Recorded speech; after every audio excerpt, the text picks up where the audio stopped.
Making a game on the scale of Halo takes hundreds of people with different skills, a singular vision, and time. Lots of time.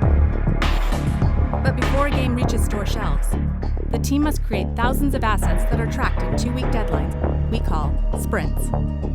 343 Industries invites you to join us on our journey, creating Halo 5 Guardians from the ground up. One painting, sound, and line of code at a time. This is the sprint.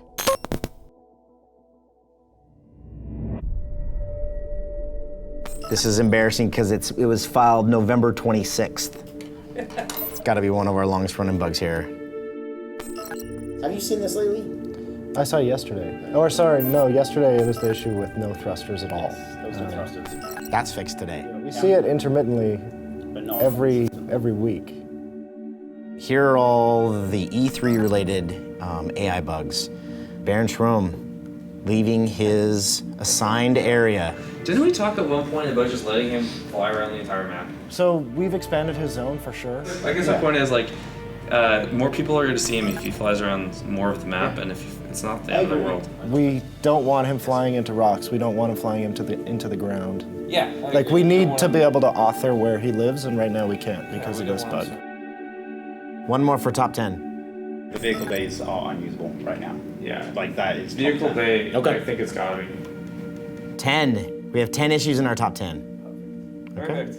I know we have a lot. I mean, there's 700 bugs right now. 700 bugs in 17 days. That's crazy. It is. Well, Let's go do it. We get a playtest.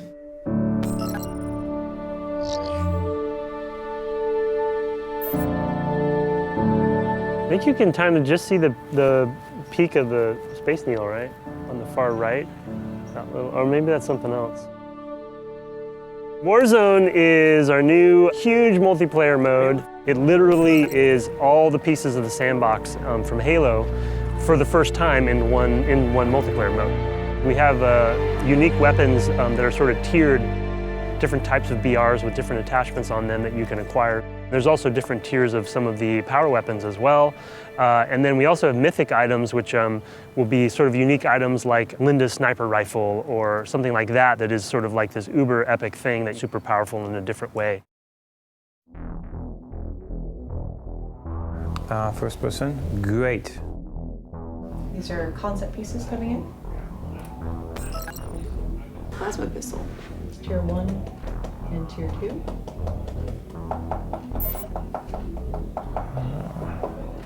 You know what I would do? I would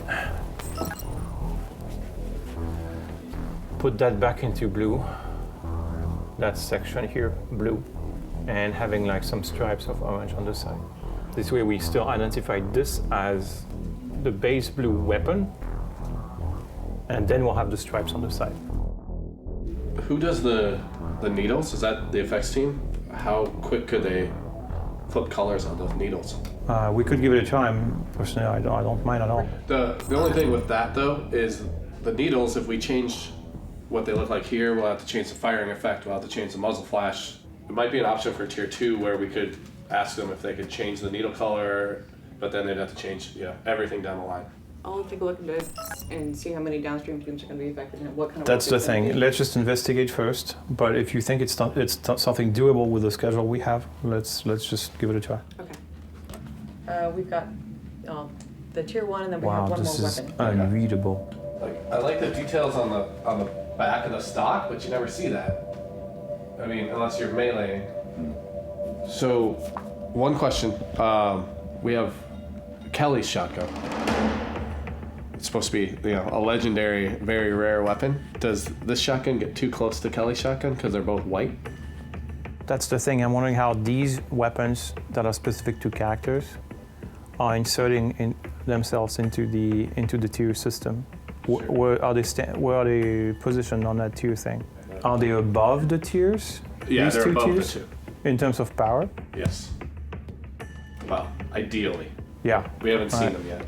So we have all these weapons, and on top of that, we have 2 legendary weapons. 2 legendary weapons. We have a 3rd legendary weapon in the Arbiter's Sword, which is called Prophet's Bane, right? And then there's a 4th weapon that hasn't been finalized yet. They want to do a couple of different things. They might do a Magnum. Right. That's like a super throwback Halo CE Magnum. Right. But it is still being planned. Got it. I just don't want to impinge if they're the ultimate of our requisition system, the ultimate of these weapons. I just don't want them to get too close. So let me work on tier 1. I'm gonna do it when I come back to my desk. I could add the stripes pretty fast. In 15 minutes I can do all of them. Do you have 15 minutes? Yeah, I can do that. Okay. And I can do that pretty fast.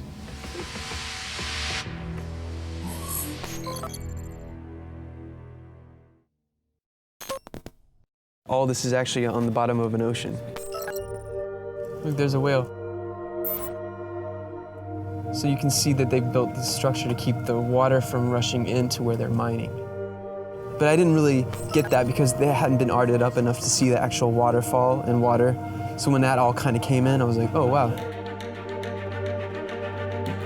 So we're going to be right now just reviewing the intros and the outro cinematics for that specific level. So we're going to be going over the animation and the camera passes, and then we're also going to go over all the boss vignettes.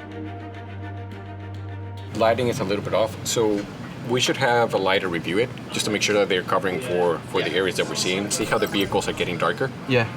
And then popping and everything is washed out. Sure. Yeah, I'll bring that up with Brian. Exactly, and just we need to make sure that the lighting is working and also that we get the effects on the because you trails. completely lose them here as far as their saturation of color. So the way that lighting works is a lot of the things that you're seeing in the map is baked lighting. So anything that's moving needs to be lit by dynamic objects. Yeah.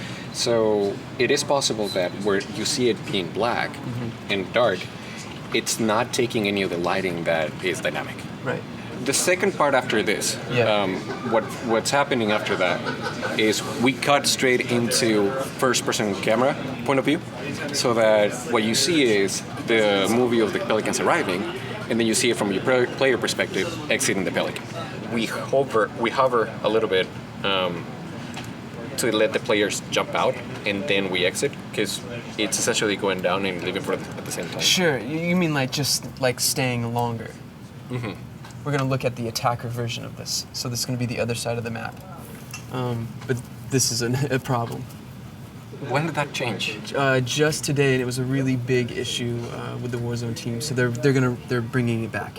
Okay, good, because there's no way that we can keep on. Oh no. I already said we're not going to change it. So this is cool. They're just going to cut it so that we skimmed over trees or something, and then they're going to move that rock. I actually like that, because it's going to give us a lot more of parallax with things moving and as you move back and forth. Yeah, exactly. So as long as they clear the path, then that's great.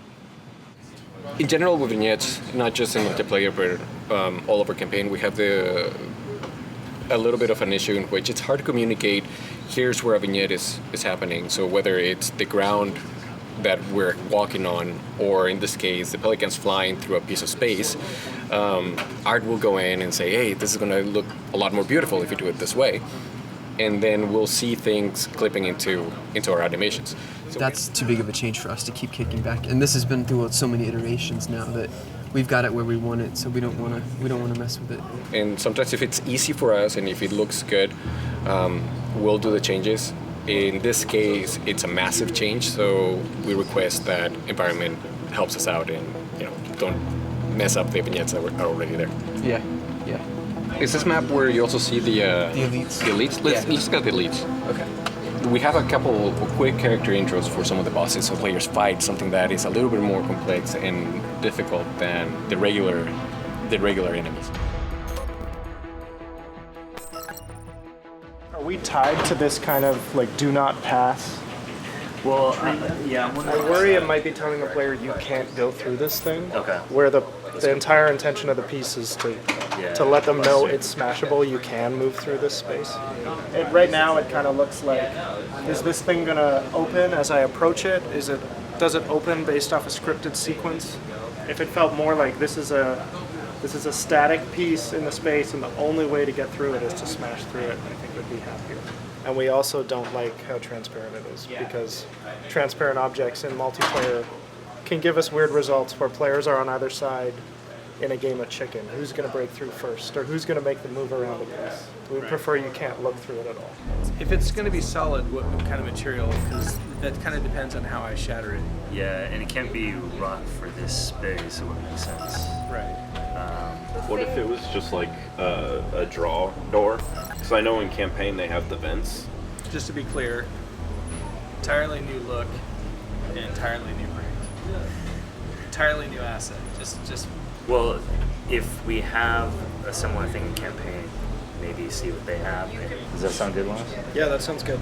Our big thing's super obvious, it's breakable, and it's opaque. You can't see through it.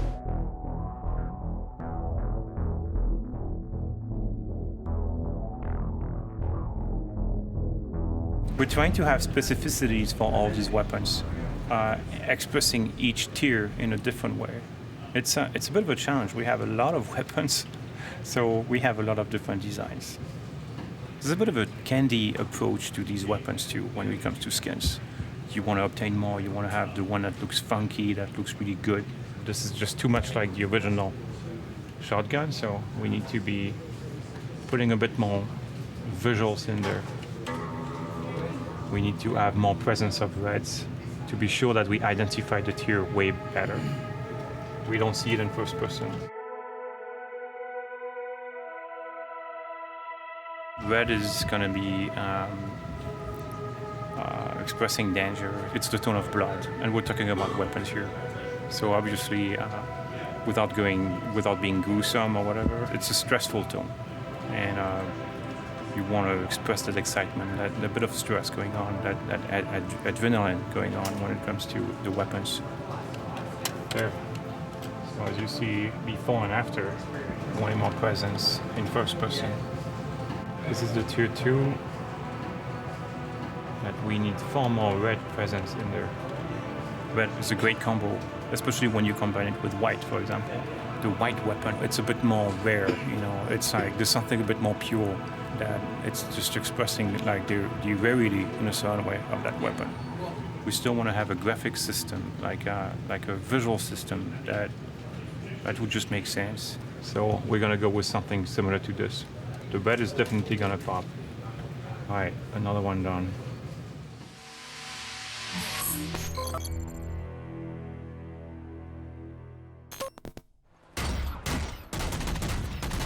It's a Warzone. It's like some sort of Warzone. No! Is that lemon in the VTOL? Look at this ridiculousness. Get out of the VTOL. No! Come get it! No! Come and get it! Come and kill me!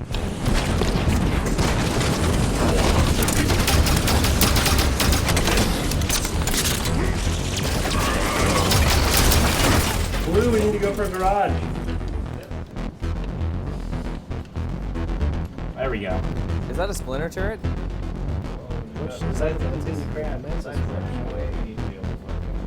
I have speed boost plus sword. This is fun.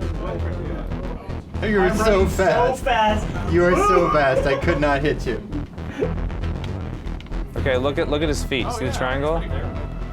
We're not sure whether that's something in 3D or it's a nav point bug. It looks like a cube. Yeah. It's a piece of geo. Yeah, that's definitely geocutting. Yeah. Johnson? Can we get a bug in for the little triangles on your feet that follow you around? Whoa! That guy's a power up. Red's power up on the blue team, kind of terrible.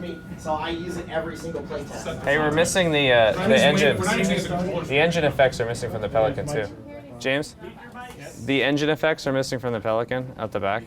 This is the first time we've had the Pelican deploy animations in. Oh, there we go. Hey, I'm on blue team. Is that a bug? Whoa! That's a new one. Of the Rex that I use, I don't actually. What the? My scoreboard's gone when I'm in the Mantis. Is that intentional? We're gonna bust through that wall and go for the boss.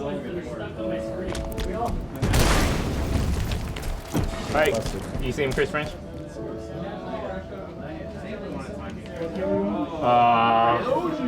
I froze. We got one freeze over here. Anyone else? That's unfortunate. 16. Love that. Integration. Combination of. It's another crash. Oh no. It's crashing quite a bit. Did you see the spawning and pelican stuff at the beginning? Were you here for at the beginning of the game? Yeah. Hey, one conversation. All right. No raising hands. We're gonna run it one more time, running on profile so we can get more information on the crashes and the hangs that we had. We went through our top 10 list right before the AI stuff that we've already talked about, nav markers. We've got a lot to fix in a very short amount of time, but I think we've got our clearest ones. We have our stability. I mean, everyone needs to be able to complete the game. We have the nav point stuff, which has just really gone backwards, and we need to make sure everyone understands what's going on. And then we have the vehicle delivery, so you need to get your vehicles. Once those three things are coming together, when the game was working, we were seeing the awesome potential. We just need to fix some really bad bugs that are preventing us from bringing it all together.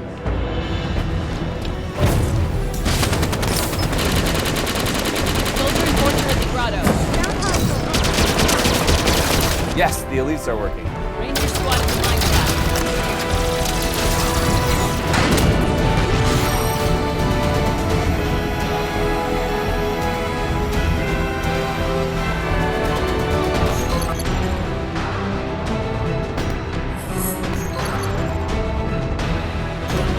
We're getting down to sort of zero bug territory for the game, so people are really shutting things down. E3 happens right smack in the middle of that, so it's super fun.